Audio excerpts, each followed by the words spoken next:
So I'm just standing here waiting for my son to get his hair cut, and it just occurred to me to take a step outside because it's beautiful out.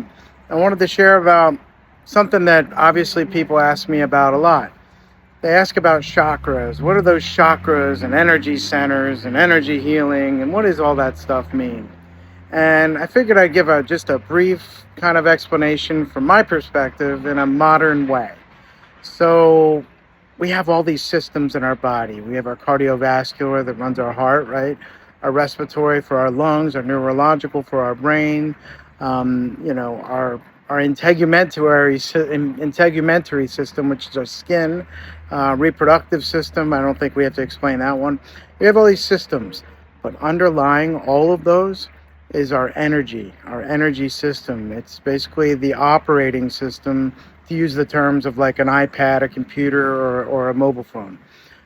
We have an operating system that comes from, originally it comes from the factory, which would in our case be our mom and dad.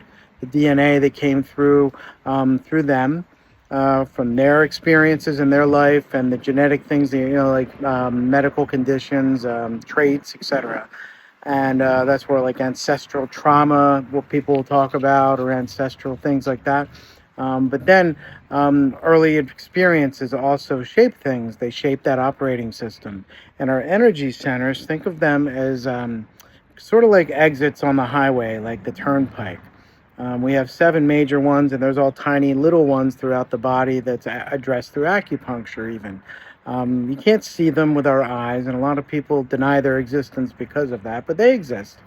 And like I said, there's 7 major ones, and they correspond to different things and different aspects of ourselves, and they also feed and work with different organs and different body systems. And think of them as exits on the highway. In New Jersey, we call it the turnpike, or 295, or all the other, the parkway, the expressway, all the exits. But think about it, if you're driving down the road trying to get to exit 7, you're at exit 5, and a car accident happens. What happens? There's going to be a traffic jam, and you're not going to get there on time, and things are going to get backed up. Same as your energy system. Things get trapped in our energy system. Traumas, life experiences, things that happen, circumstances, life stressors, medical conditions, all those things happen and they get in our way. And they sometimes will not work right, and our system doesn't operate well, and it reacts. And in the next few days and weeks, I'm going to go in more in depth to talk about this a little deeply. So I look forward to you staying with me and getting a chance to talk about this. Take care.